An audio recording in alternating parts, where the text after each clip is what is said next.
Boa noite a todos, sejam todos bem-vindos em nome de Jesus. Estamos aqui mais uma vez reunidos às 18 horas, como todos os dias, para a prece pelos irmãos suicidas. Vamos começar, como sempre, nos preparando para a nossa prece inicial, através de uma leitura edificante do livro Caminho, Verdade e Vida, psicografia do médium Chico Xavier, pelo Espírito Emmanuel, mentor espiritual do médium. Capítulo 1. O tempo. Aquele que faz caso do dia, para o Senhor o faz. Paulo, Cartas aos Romanos, capítulo 14, versículo 6. A maioria dos homens não percebe ainda os valores infinitos do tempo.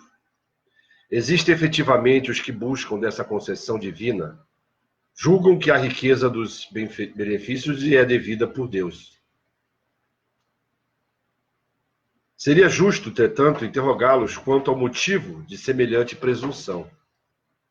Constituindo a criação universal patrimônio comum, é razoável que todos gozem as possibilidades da vida. Contudo, de modo geral, a criatura não medita na harmonia das circunstâncias que se ajustam na Terra em favor de seu aperfeiçoamento espiritual. É lógico que todo homem conte com o tempo, mas se esse tempo estiver sem luz, sem equilíbrio, sem saúde, sem trabalho. Não obstante a oportunidade da indagação, importa considerar que muito raros são aqueles que valorizam o dia, multiplicando-se em toda parte as fileiras dos que procuram aniquilamento de qualquer forma.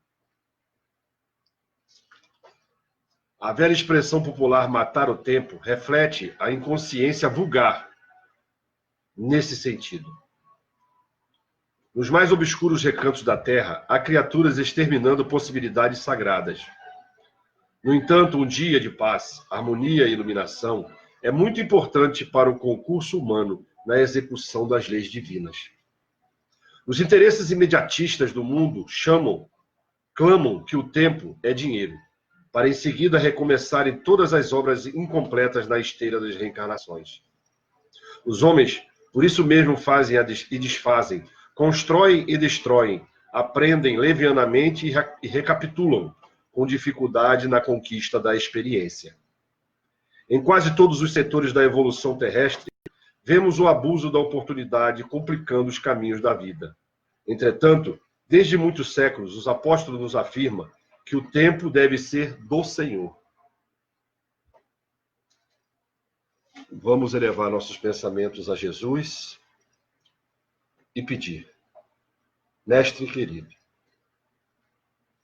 Senhor de nossas vidas, Senhor de nossas existências, amigo incondicional, irmão mais velho, nós te pedimos, perdoa nossos pecados. Abençoa o nosso dia, a nossa noite, abençoa a nossa vida. Abençoa a vida de todos os irmãos que estão ligados a nós, através do pensamento, através do amor, através da internet, ao vivo, e aqueles que vão assistir o nosso vídeo mais tarde. Abençoa os nossos irmãos que deixaram a vida através do suicídio. Abençoa os nossos irmãos que estão pensando em cometê-lo. Abençoa os familiares desses irmãos, que possam estar também sendo atendidos pelos espíritos familiares, os espíritos superiores, que têm o trabalho de socorrer, de prever, de assistir os casos de suicídio aqui na Terra. Autoriza-nos, Senhor, a darmos por iniciado mais uma prece pelos irmãos suicidas. Que assim seja. Graças a Deus. Estamos aqui mais uma vez reunidos em prol dos nossos irmãos suicidas, em prol dos nossos irmãos que estão passando por momentos de dificuldade, depressão, estão depressivos, que possamos estar nos dedicando de corpo e alma nesse momento, com o nosso coração, com o nosso amor. Estava lendo há poucos instantes uma matéria no site de notícias Metrópole sobre a Universidade de Brasília, a UNB. no seu polo do Gama, cidade que conheço, porque já estive estudando lá. Não na UNB, mas no Compacto, um colégio naquela região. E fiquei muito feliz ao ler da implantação do curso intitulado Felicidade na Universidade. Nós já tínhamos tomado conhecimento da preocupação acadêmica através da Unifap, a Universidade Federal do Estado do Amapá, onde um grupo de professores e alunos estão trabalhando com a prevenção do suicídio. E agora esse tema na Universidade de Brasília. Estamos acordando, a sociedade organizada está acordando para a epidemia de suicídio que estamos vivendo aqui na Terra.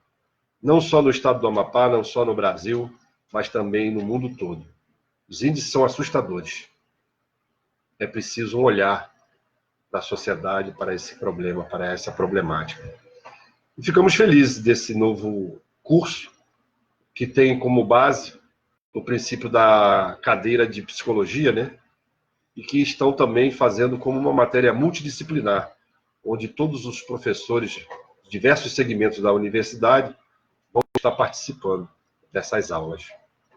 Esse curso está sendo disponibilizado 40 vagas para aqueles alunos que estão sendo acompanhados pela cadeira de psicologia, com algum problema, né, psicológico, e aberto através da web, o canal da UNB, para outros acadêmicos. Ainda não está sendo disponibilizado à distância, mas nós já vamos entrar em contato com a universidade para, quem sabe, possam disponibilizar o curso à distância, algumas vagas, pelo menos, à distância, para nós que temos interesse na matéria. Hoje nós vamos fazer uma leitura do Evangelho segundo o Espiritismo, no seu capítulo, na sua introdução, que tem como título O Objetivo desta Obra. Kardec vem elencando qual o objetivo do livro que ele estava escrevendo, que é o Evangelho segundo o Espiritismo.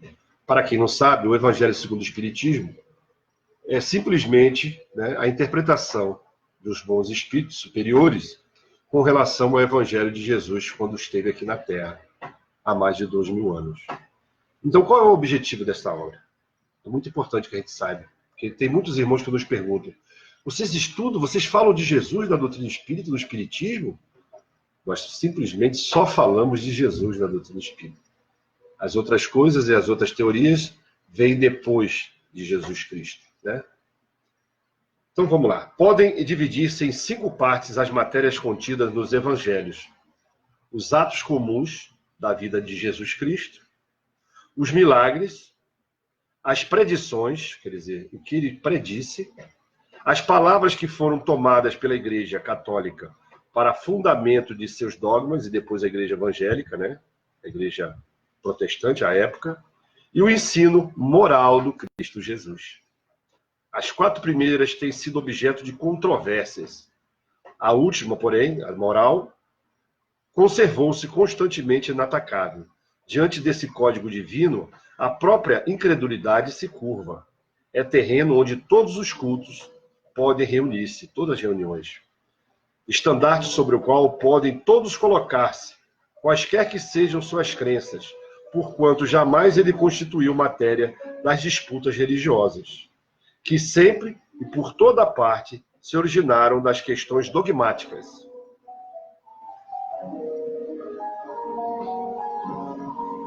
Né? Interessante. Nós precisamos entender isso. Todas as contendas que existiram pelo Evangelho de Jesus, ou sobre o Evangelho de Jesus, nada mais foram do que discussões sem propósito algum. Porque todas as religiões concordam com os ensinamentos morais. Vocês não vão ver em nenhuma seita, em nenhuma religião, contendas sobre os ensinamentos morais de Jesus. Nós vamos ver o quê? É briga sobre o vestimento de Jesus. A maioria não sabe, mas nós tivemos já concílios onde foram discutidos temas como, por exemplo, se as vestes que Jesus usava era dele mesmo, contestando a vida pobre de Jesus. Olha que absurdo. se gastou uma reunião inteira onde diversos religiosos se reuniram para discutir se Jesus vestia roupa própria ou se era uma roupa que foi doada a ele. Então, se a Virgem Maria era virgem mesmo na concepção, antes da concepção de Jesus, ou não. Vai mudar o que na sua vida se a Virgem se a Maria era virgem ou não? O que vai contribuir para nós, na nossa melhoria íntima, na nossa reforma do ser humano? Então é por isso que Kardec e os bons espíritos superiores, os espíritos espíritas, dedicaram o Evangelho segundo o Espiritismo ao estudo dos ensinamentos morais de Jesus. E ele vai desenvolver os temas no decorrer da obra. Porque nós não vamos esquecer de que a obra, o Evangelho de Jesus, que consta na Bíblia, foi escrita muitos anos depois da desencarnação de Jesus, ou, como preferirem, muitos anos depois de que Jesus ascendeu aos céus. Simplesmente porque Jesus não deixou nada escrito. Quem escreveu sobre a vida de Jesus foram seus discípulos.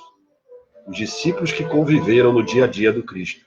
E alguns discípulos que não conviveram com Jesus, mas que conviveram com os discípulos contemporâneos de Jesus. Então os espíritos superiores acharam importante que em 1865 escrevesse uma obra sobre os ensinamentos morais do Cristo. Jesus nos trouxe as leis divinas.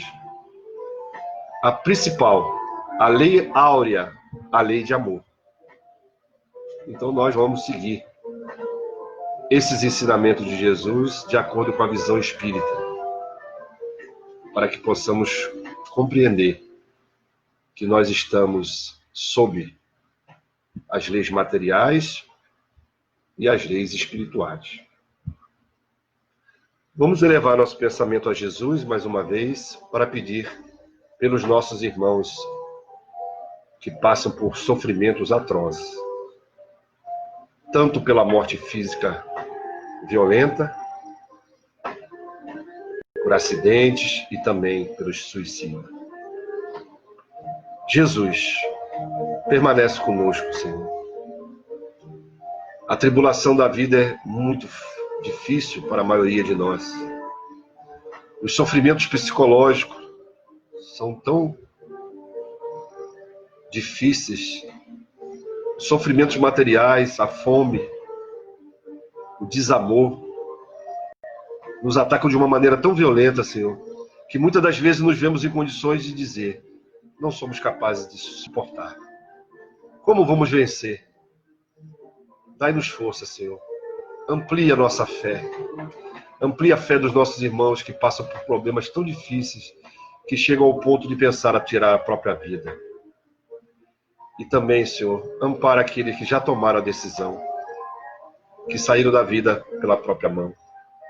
Que eles também possam ter a certeza em seus espíritos de que a vida continua e que não existe pecado que nos tire do amor de Deus. Nada nessa terra, já dizia o evangelista, nada nesse mundo é capaz de nos tirar do amor de Deus. Graças a Deus. Por isso, Jesus, permita que os bons espíritos superiores possam estar nos auxiliando para que possamos atingir os nossos irmãos que estão passando por momentos difíceis, muitos ainda no Vale dos Suicidas, muitos ainda nas trevas, que possam ver a luz. Muito obrigado, Senhor. Muito obrigado, Jesus. Permanece conosco, Senhor, agora e sempre, nos auxiliando na jornada terrena e na jornada espiritual. Autoriza-nos, Senhor, a darmos por finalizada a nossa prece pelos irmãos suicidas. Que assim seja, graças a Deus.